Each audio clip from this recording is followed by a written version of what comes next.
The Metro Transit system has three modes or three types of service. We have bus, we have 66 fixed routes. We have over 400 Metro bus vehicles on those routes. We also have light rail. We have two lines, the red line and the blue line. That includes 37 stations, and we have 86 light rail vehicles. And we have Call-A-Ride, which is our paratransit service for disabled and some elderly residents of our community. We have almost 200 Call-A-Ride vehicles in service today.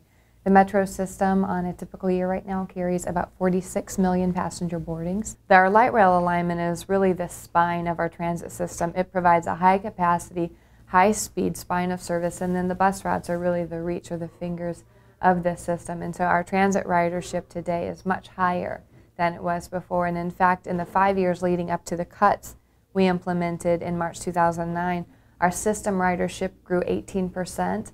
And the St. Louis region is a very slow growth region. So our population growth barely moved during that time, as well as our employment growth, but our market share increased dramatically. And a lot of that was due to the opening of that most recent light rail extension in 2006. But actually our bus ridership, we were among national leaders in bus ridership growth. And some months in the year just leading up to the cuts, we were up 15% on bus ridership compared to the same month in the prior year. So it's really tremendous growth, particularly with light rail, because light rail or any type of transit service that has fixed infrastructure, if it's light rail or bus rapid transit, which offers dedicated stations, or streetcars, which has stations and a dedicated right-of-way, really creates a lot of economic development in the areas near the stations. In the 17 years we have had light rail, we've had over $4 billion of new development within a quarter of a mile of those stations. One station, it's a large medical center, and it was a medical center before, but now it is very rapidly building out and building up. So it's begun increased density. The schools and the healthcare providers are still there, but they've become much larger, and rather than using that space that was available to them for additional parking capacity, they're using that for teaching and healthcare and research facilities.